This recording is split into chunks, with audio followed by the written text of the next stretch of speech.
So the time to transplant was already published previously by Tentori et al.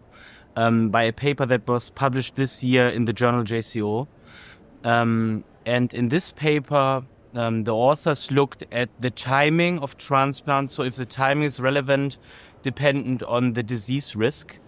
And the main finding of the paper was that higher risk patients, it seems like, need to undergo transplant sooner compared to lower risk patients where a transplant can be delayed without impairing survival.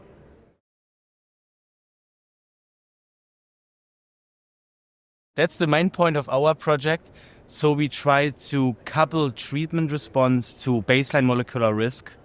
So in clinic, we often evaluate response after treatment, and we looked if that's important within all disease risk groups. So IPSSM would be a disease risk group. And we found out in our study that in patients that didn't go to transplantation, the evaluation of response is very important, as we assumed. But in patients that undergo to transplant, it was not so important as we expected. So it's very hard to draw a clear conclusion from our study because it's retrospective. It's especially when patients are listening now. I have to emphasize that this study has a lot of caveats, so we have to focus on that in more detail. We have to do randomized trial to really address this question. But with this limitations that our study have, we found that we maybe have to also consider other factors, not only response for patients that go into transplantation. And one of these factors is, for example, then maybe the time to transplant and or maybe different treatment drugs that we use or treatment combinations.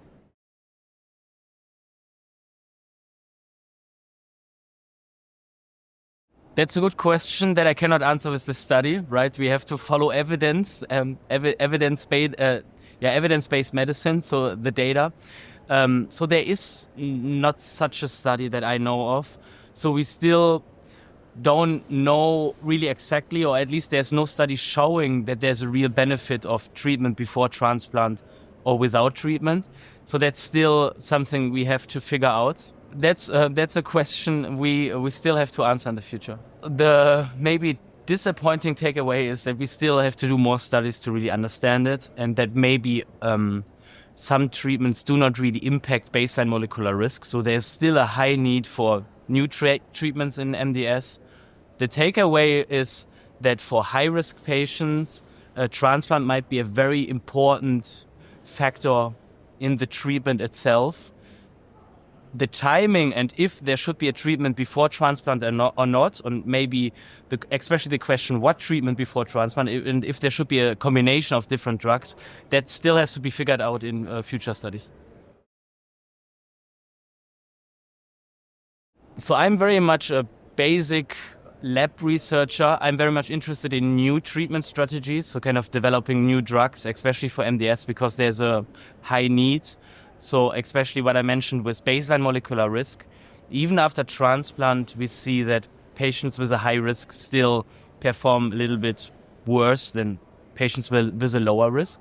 So I think I'm very much interested in developing new drugs, but I would also be interested to see how the combination, for example, with hypomethylating agent and venetoclax before transplantation, if that really makes a difference.